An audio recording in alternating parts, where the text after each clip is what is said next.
Bonjour à tous et bienvenue dans ce Morning Bull Live.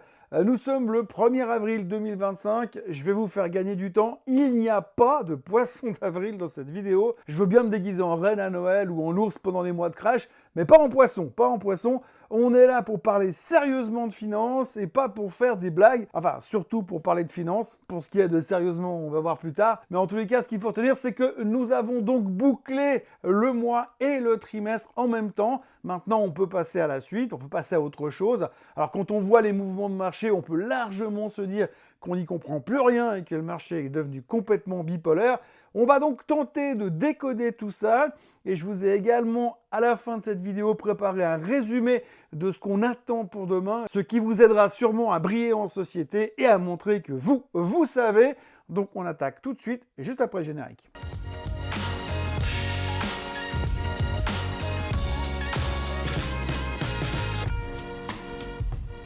La semaine a donc commencé dans le rouge, comme vous pouvez s'y attendre hier matin. Par contre, c'était pas le rouge pour tout le monde, puisque les Américains ont tout de même trouvé le moyen de nous faire un reversal dont ils ont le secret. Le passage du mode panique au mode « il est temps d'acheter sur faiblesse » aurait été méga violent, encore une fois, alors que l'Europe pensait ses plaies en l'attente du Liberation Day. Et les marchés US, eux, ont fait un 180 degrés pour terminer avec le plus gros Recovery Day jamais vu depuis 3 ans. Et ça, à 48 heures d'une annonce quasiment biblique sur les tarifs douaniers.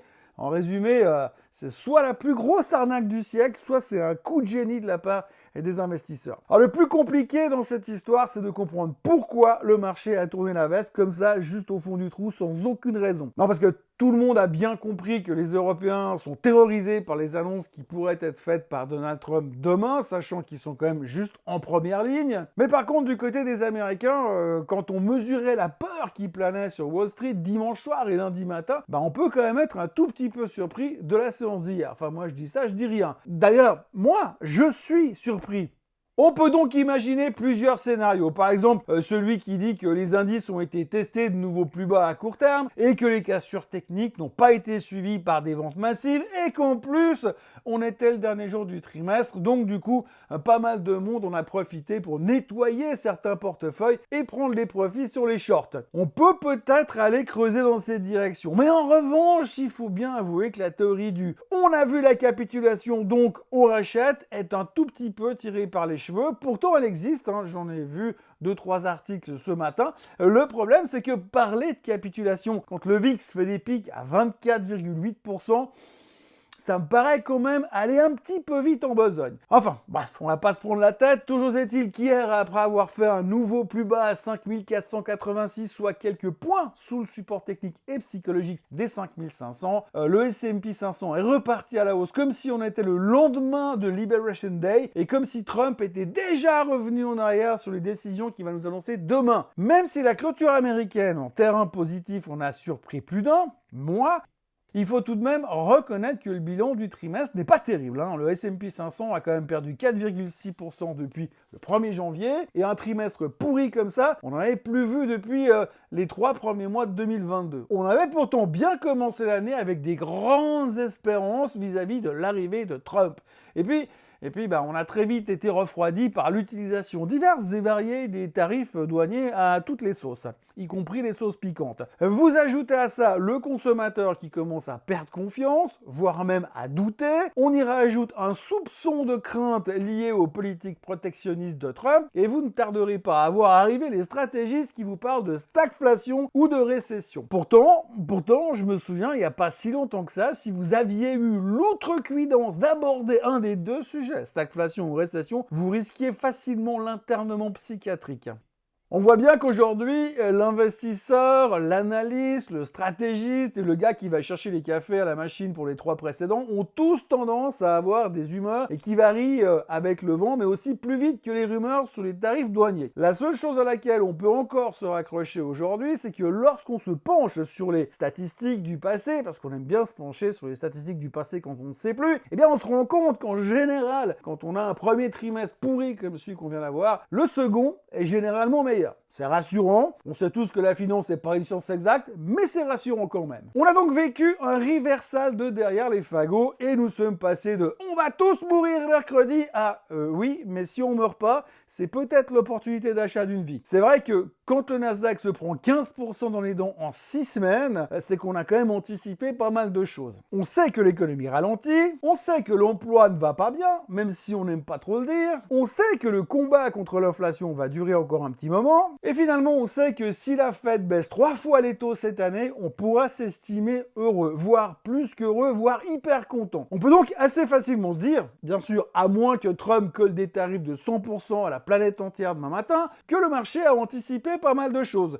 La preuve, il a même anticipé le rebond d'après l'annonce des tarifs de mercredi. On est vraiment juste trop fort. Mais mis à part les considérations au sujet de la thérapie que est en train de suivre les bourses mondiales, il faudra tout de même noter qu'il y a eu 3 autres sujets, des autres sujets que les droits de douane qui ont été abordés, et ça, il faut quand même le signaler. Si, c'est possible, des fois, on parle d'autre chose. Alors tout d'abord, il y a eu l'affaire Tesla. Le feuilleton Netflix continue, rassurez-vous, il y aura une nouvelle saison. Tout d'abord, plusieurs analystes se sont montrés hyper angoissés à l'approche de la publication des chiffres des livraisons de Tesla. À 2 jours de l'annonce des livraisons du premier trimestre, le 2 avril, comme Liberation Day, les analystes revoient leur copie à la baisse entre les tarifs douaniers qui pèsent sur les pièces importées, les polémiques autour de Musk et les ventes d'autocollants « J'ai acheté une Tesla avant que Musk devienne débile » qui explosent, sans compter que les chutes des ventes en Allemagne et en France ont un impact et on a vraiment des raisons de s'inquiéter. Donc hier, Stifel a coupé ses prévisions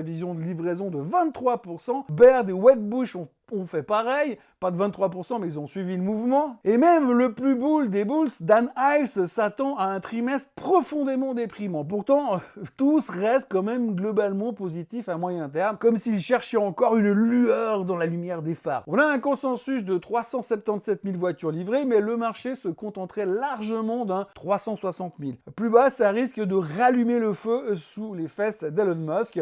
Le titre est en baisse de 37% depuis le 1er janvier, et le target moyen est de 358$, soit un potentiel de rebond de 40%. Mais oui, par contre, faut oser. Et aujourd'hui, la trouille prend un tout petit peu le dessus. Musk, lui, il continue de jouer au funambule entre génie visionnaire et boulet politique avec un chapeau en forme de fromage sur la tête. Il y a aussi du rififi dans la biotech, puisque Peter Marks, directeur du Centre d'évaluation et de recherche sur les produits biologiques de la FDA, toujours assez pratique à mettre sur la carte de visite, serait sur le point de se faire foutre dehors. Alors Marks avait soutenu les programmes qui ont accéléré le développement des traitements contre les maladies rares et les thérapies géniques au cours de son mandat, et puis il a surtout joué un rôle essentiel dans la mise au point des vaccins contre le Covid-19. Du coup, en l'absence de ce soutien sur les vaccins, le secteur de la biotech tout entier, surtout ceux qui font des vaccins, était en mode panique. Moderna s'est pris 9% dans les dents sur la nouvelle et n'a même pas profité du rebond du marché. Et ça encore,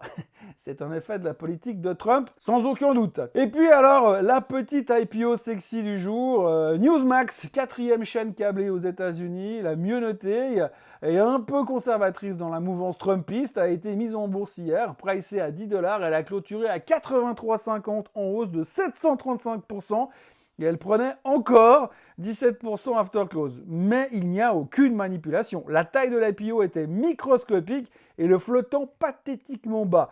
La sortie, les ventes risquent d'être très drôles à voir. Bon, ceci mis à part, dans un peu plus de 48 heures, nous saurons tout sur les tarifs douaniers. On va savoir à quelle sauce on va être mangé et on va savoir quelles seront éventuellement peut-être les conséquences économiques de tout ça. J'ai donc fait une compilation perso de là où nous en sommes et où est-ce que nous pourrions aller, et puis j'ai essayé de tout mettre bout à bout, ce que l'on sait, autant être le mieux informé possible pour tenter d'y voir quelque chose et d'y comprendre surtout quelque chose. Donc c'est officiel, ce mercredi, Donald Trump va s'offrir son moment Churchill, sauf que lui, il va pas débarquer en Normandie, il va se contenter de balancer une avalanche de taxes douanières sur tout ce qui bouge, qui importe, qui roule, qui pétille ou qui brille à l'étranger. Mais pour lui, c'est le jour de la libération. Par contre, pour les marchés, les entreprises et les consommateurs, ça sent plutôt le début de la baston tarifaire de l'année. Peut-être même de la décennie. Ce qu'on sait pour l'instant, pas grand-chose. Ce qu'on soupçonne, là, il y a du lourd. Et ce qu'on craint, c'est encore pire. Le plan initial, selon les bruits de couloir, c'était d'imposer des tarifs ciblés sur une quinzaine de de pays surnommés les Dirty 15. But Ian, this is a 44 Magnum, the most powerful handgun in the world, and would blow your head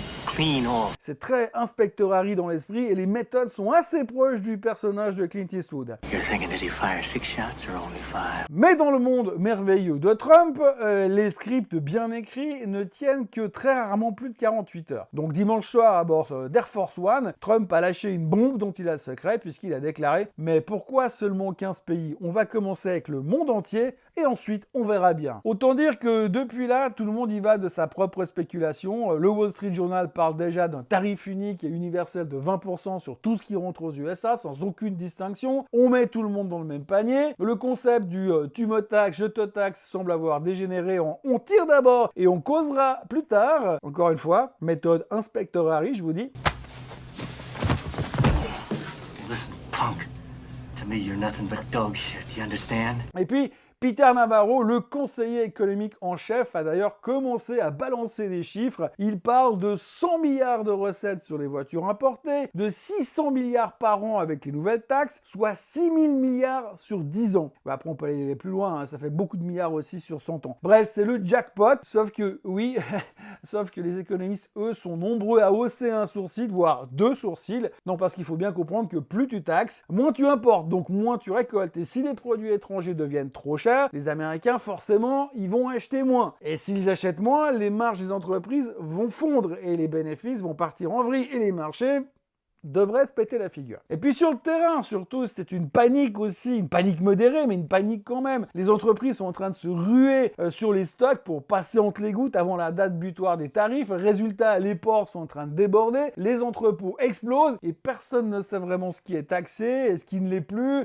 et ce qu'il sera dans 3 jours. Et résultat, du flou, des containers bloqués et une facture logistique qui est en train de flamber. Et pendant que les douaniers, eux, ils jouent à ni oui ni non avec les formulaires d'exemption, eh bien, les consommateurs commencent à réagir à leur manière, ils boycottent. Au Canada, les voyages vers les USA s'effondrent de plus de 70% pour l'été à venir et plus personne ne boit de Jack Daniels et c'est plus ou moins similaire du côté de l'Europe. Peut-être qu'aller aux States en vacances cet été va valoir la peine, au moins ça sera calme. Et puis, un sondage récent montre également que 76% des industriels placent l'incertitude commerciale comme étant leur première préoccupation. Alors, ils étaient 36% il y a 6 mois en arrière. Hein. Bon. Ah d'accord, on sait tous ce que valent les sondages, mais quand même, on voit que la peur est en train de monter. Et quoi qu'il en soit, pour l'instant, on freine les investissements, on reporte les embauches et on revoit les plans de production. Et on fait tout ça alors que l'administration Trump vend cette stratégie comme un booster de l'industrie et de l'économie. Vous avouerez quand même que pour l'instant, c'est un tout petit peu ironique.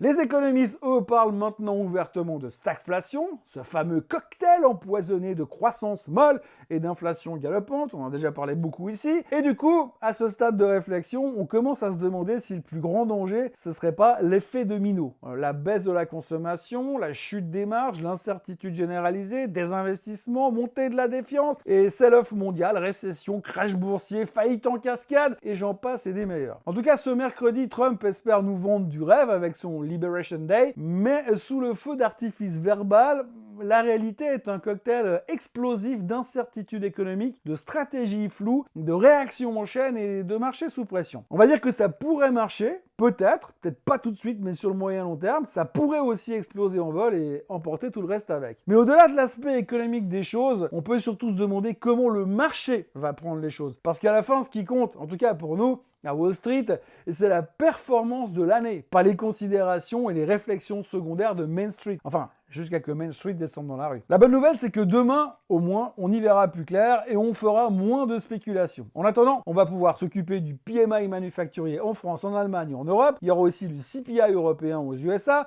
On aura aussi l'ISM Manufacturing PMI et les JOLTS. On attend 7,69 millions d'offres d'emploi. En tout cas, ça promet au moins de nous occuper et d'être drôle. Pour le moment, l'incertitude prévaut et personne n'est convaincu du rebond d'hier, il faut le dire. Et les futurs sont en baisse de 0,42% et il n'y a pas de poisson d'avril dans cette vidéo, je le répète, c'est garanti. Pourtant, des fois, on a l'impression quand même que... Hein. Bref, excellente journée à tous et on se retrouve demain pour parler de la même chose. D'ici là, n'oubliez pas de vous abonner à la chaîne Suisse Côte en français. On s'approche dangereusement des 50 000 followers. D'ailleurs, il va falloir trouver comment fêter ça. Si vous avez des idées, n'hésitez pas à les mettre en commentaire. D'ici là, likez, partagez et revenez demain. Allez, bonne journée. Bye bye.